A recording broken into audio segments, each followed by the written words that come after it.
Ya estamos de vuelta por las pantallas de Iquique Televisión con su matinal Iquique al Día. Ahora nos acompaña el profesor e investigador histórico don Raúl Cordero Alanís.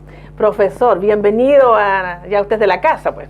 Así es, gracias Angelina, un gusto estar nuevamente contigo. Me gustó bastante lo que pudimos hacer la semana pasada, así que esperamos que el día también sea, intentar hacer sea también importante, porque hacerlo yo solo a veces no resulta tanto cuando alguien pregunta y se produce el diálogo, y eso es como hacer una clase. Ah, qué bien. Fondo.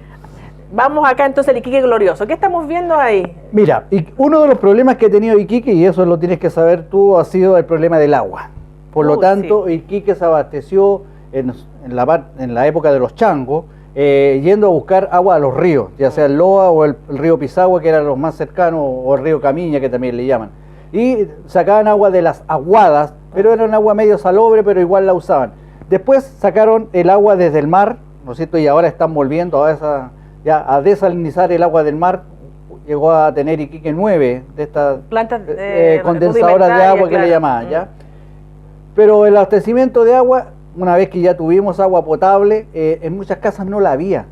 Y entonces había un pilón de agua en la calle, hoy, ¿no es cierto?, en Seger, esquina de Noveno Oriente. Y ahí tenía que ir las familias con su... Entonces, claro, y ahí tú ves que están... Esa es la foto que estamos viendo. Exactamente, ¿no es cierto? Hay una carreta, hay una camioneta, hay un camión más viejito, ya... Y ahí, entonces, para que no hubiese esta pelea de quién llenaba primero... Estaba la policía salvaguardando. Exactamente, hay un carabinero ahí manteniendo... O sea, esto que parece tan natural de abrir el agua en la mañana... Y por mucho tiempo se mantuvo ese pilón ahí en esa calle, en esa esquina, que era, obviamente era en ese tiempo de la 12 o agua potable, alcantarillado, y ahí entonces se abastecía a las familias. Exactamente, y esa agua se vendía, estos eran los famosos aguateros que recorrían.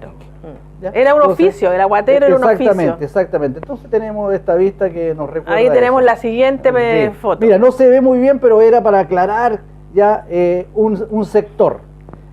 En este lugar hoy está el edificio Atalaya, para que... Ahí sale Alivio. ¿Ya? Aliviol. Aliviol era para el dolor de cabeza. Claro. Sí, como la olea china. El mejoral, el Aliviol, el cafenal y todas esas eran para los dolores de cabeza, ¿no es cierto? Hoy el ácido acetil salicílico. Bueno, esta vista está desde sur a norte y sería prácticamente el término de lo que fue la avenida Balmaceda. El camino de esa época. El camino. Bueno, ahí había una plaza que se le llamó Manuel Castro Ramos, a la plaza, pero no tiene nada que ver que ahí hayan matado al periodista mártir, ¿no es cierto?, que tenemos, que es don Manuel Castro Ramos, profesor y que se dedicó al periodismo en épocas de que esto era peruano. No te adelante, por favor, hijo. Bueno, la cosa es de que ahí luego se construyó una cancha de básquetbol. Que ahí se alcanza a visualizar en la fotografía. Ahí se alcanza, ¿no es cierto?, los dos cestos. ¿Ya? Eso fue el inicio del básquetbol en Iquique. ¿En Iquique se jugaba mucho básquetbol en esa época? Claro, estamos hablando más o menos de esta foto, debe ser del año 20 y tanto, 25 al 30, más o menos. Luego esta cancha se cerró y aparece el famoso estadio Manuel Castro Ramos, que lo hemos mostrado en otras ocasiones, ¿ya? Y entonces ese lugar quedó como el sector Manuel Castro Ramos. Luego, cuando se construye sobre este sitio el Teatro Délfico, al Délfico se le retoma el nombre, porque esta ya era la plaza. Pero es interesante seguir esa línea de la historia y recobrando. Exactamente. Pero previo a eso, entre el Teatro Délfico y el Estadio Manuel Castro Ramos, ahí se construyó un parque que se llamó el Parque del Salitre. ¿Ya? Parque Salitre en los años 60 al 64, que fue la remodelación de Jorge Soria. Se hizo este Parque del Salitre y el diseñador y constructor fue Juan Flaquer, esposo de Norma Peters. Claro. ¿Ya? Sí, entonces, como eso ella como estaba en un bajo ahí, tenía unos peldaños que parecía una galería, parecía como un anfiteatro. O sea que había interés por recuperar la cultura y tradición pampina desde... Exacto, entonces que a eso todo el mundo le llamaba, porque no tuvo árbol ninguna cosa, le llamaba el hoyo de Flaquer, le decían, el hoyo de Flaquer. Pero ahí un señor que tiene la radio, tenía la radio del Gatur, no sé si la conociste, la radio del mercado, la que transmitía en el mercado, don Herbert García, pues se llama Ergatur Herbe de García. ¿Ya? Él las tardes venía a colocar música y los jóvenes iban a bailar, o sea, había como una especie de música social, al aire libre. ¿Ya? Entonces eso fue mientras fue el hoyo de Flaquer. Ahora sí continúo, mi querido amigo. Esta calle tú la conoces. Ahí? ¿Cuántas veces te arrancaste por este lado? ¿Ese Cejer Viejo? Cejer Viejo, hoy Grumete sí. Volado, Grumete ¿no es cierto? Volado, sí. ¿Ya?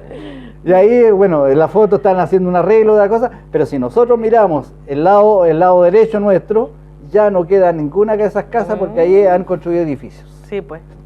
El otro lado, que está colindante todavía con el liceo y que en la esquina está el asilo de la infancia, eso todavía está igual. Sí, eso se mantiene. La esquina de abajo ya cambió porque en la esquina de abajo de ese sector donde se ve la palmera, ya no si tomas esta misma vista, ya no vas a ver la palmera porque ahí se construyó el tecnológico, el centro de formación tecnológica. Exactamente, entonces eso para ver cómo va cambiando una misma vista, la fisonomía urbana, con el tiempo y cuál es la que va permaneciendo. Bueno, yo creo que luego también esta vista va a estar totalmente refaccionada, cambiada, porque el modernismo está llevando a que estas casas viejas, ¿no es cierto? Y el CITE que antes estaba ahí, terminado la casa de 2 pisos, sí, ya también desapareció. También desapareció.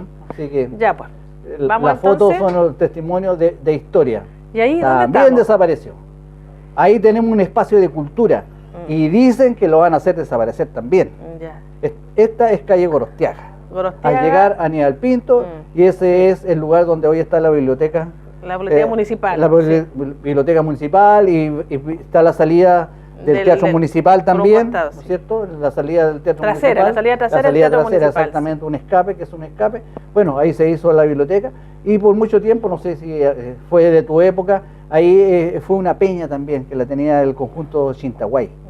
¿Ya? Sí. Entonces se mantuvo ahí un tiempo como eran unas casonas viejas, pero sí se le dio un uso cultural. Felizmente pasó a ser... O sea que siempre también ha seguido con exactamente. el tema ahora hay un proyecto de hacer desaparecer la biblioteca de ahí y hacerla en otro lugar, porque quieren ampliar el escenario del Teatro Municipal hacia atrás. Ah, qué interesante. ¿Ya? Entonces ese es el proyecto. Y el proyecto que yo escuché es que la construirían donde estuvo el Palacio Mujica. Pero hay que comprar eso sí, pues o sea, estamos y yo sé, todavía. Claro, y yo sé que la Fuerza Aérea no va a construir ahí, pero esa esquina la Fuerza Aérea la compró en 1.200 millones. No sé si la municipalidad será capaz de pagar eso para construir. Hoy día debe costar mucho más aún, construir con Pino Oregón y con la línea. Así que, no sé, realmente eso es un sector que ya cambió. Esa foto de diario, nuevamente. Esa sí, una foto de diario porque era conveniente poder rescatar eso. Desgraciadamente las fotos originales se han perdido porque quien sacaba esta foto era Pizarrito, no sé si ya Pizarrito murió, y otro fotógrafo anterior a Pizarrito en el diario El Tarapacá. Sí. Por lo tanto, entonces lo que quería mostrar es que este es una parte de lo que fue la Plaza Condel, que ya no es nuestra Plaza Condel, ya mirando a lo que fue la Municipalidad de Iquique, ¿ya? Para allá tendríamos entonces la calle Vivar hacia el sur. Una estación de metro, me dijeron que aparecía la Plaza Condel. Bueno, este era el paradero taxi. Estos son los taxis que teníamos en Iquique. Mira, un folleque ahí, con todo gusto, hoy día me subo un taxi un auto del año 40, ¿no es cierto? Y tú los veías, y la gente iba y llamaba, ¿no es cierto? Habían 2 o 3 lugares de estacionamiento de taxi, tú llamabas y el taxi te iba a buscar a la casa, hacía un teléfono, tenía un teléfono público. Y lo más importante es que la persona que manejaba taxi era una persona totalmente preparada para ese fin, impecablemente vestida. Y muchos de estos taxis tú lo contratabas para viajes especiales. Ya, yo recuerdo haber ido en uno como el de acá, ya estaba muy chico, a Mamiña, cuando el camino era infame el camino. ¿Cuánto te demoraste en llegar? No me acuerdo, pero se demoraban entre 3 y media, casi a 4 horas ir a Mamiña. ¿Ya? Porque incluso estos vehículos no tenían lo que tienen los modernos y el hecho de que se apunaban. Sí, y ya me imagino estos vehículos sorteando la cuesta Dupliza. Exactamente, se apunaban. Entonces eso era para que la gente se recuerde que ese sector fue precisamente un estacionamiento de taxis. Estamos a 2 minutos, profesor, así que ¿qué alcanzamos a ver? Bueno, otros taxis, ya un poquito, ¿no es cierto? Se ven un poquito más modernos, pero que siempre fue una actividad de los taxistas que ahora se ha perdido, yo creo, que en cierta época ellos sacaban el famoso paseo de los huerfanitos. Sí, el paseo de los huerfanitos. O sea, iban a sacar niñas del Buen Pastor, niñas del asilo de la infancia, niñas del hogar Madre Sí. Cabrini, oye, ¿no es cierto?, que es el Padre Machado o el... Eso habitualmente se hacía en la Santa Semana del Pola. Niño. Ya, Sí. los sacaban a pasear, ¿no es cierto?, y esta es una de las actividades. Bueno, y aprovechamos, ¿no es cierto?, la vista, que van pasando por calle Baquedano, casi a doblar a Tarapacá, y si nosotros miramos ahí, donde están los toldos, ahora hay una financiera, Sí. está el BCI, ya... O sea, si uno ve esa imagen, nada está el rememora lo que hay hoy día. Está el Banco Chile, ¿no es cierto? Sí. Y la única que queda casi son las dos de la esquina, ya donde se venden jugos. Los jugos Ya, naturales. Los jugos naturales ahí. Que dicen ser los más ricos de ya, Iquique. pero prácticamente esta vista ya Ya no cambió, existe. cambió bastante. Entonces hay dos actividades que podemos mencionar que se hacían, y también el paisaje que estamos viendo de fondo es el que nos dice cuánto Iquique ha cambiado y Sí. qué importancia tuvo. Y esa qué bueno que ruta. hemos rescatado también un oficio, que es el oficio de los taxistas. Te decía mientras veíamos la fotografía, que el taxista en su función trabajaba muy impecablemente vestido, atendiendo a sus clientes y tomaba muy en serio su trabajo. Exactamente, y prácticamente había gente que tenía su taxista preferido y lo llamaba, siempre lo llamaba. Entonces El mismo. iba siempre. Yo me acuerdo que el amigo de mi padre, el que mencioné yo, era el señor Cárdenas. El señor Cárdenas. Creo que viene siendo tío al que es director hoy día en el Liceo de Pozo, de Pica. De Pica. el Llega el Mario señor Cárdenas. Cordero, llega la hora de la despedida, así que le dejo ahí las Bueno, pantallas. obviamente para que... desearle que tengan un buen fin de semana. El domingo es un día cívico, cumplan con su deber, ya con calma, el que pierda, pierda, y el que ganó, ¿no es cierto?, siga en la lucha, pero el beneficio es para todos, así que hasta el próximo martes, si Dios quiere. Y con ustedes seguimos en el próximo bloque, pero reiteramos las palabras del profesor Raúl Cordero. Hay que participar este domingo en las elecciones primarias. Bueno, pero si no quiere, sus razones tendrá también. Pero es importante que reflexione, porque después se quejan las personas de que no participan y no usan los espacios. Siga con nosotros. En el próximo bloque seguimos con interesantes entrevistas.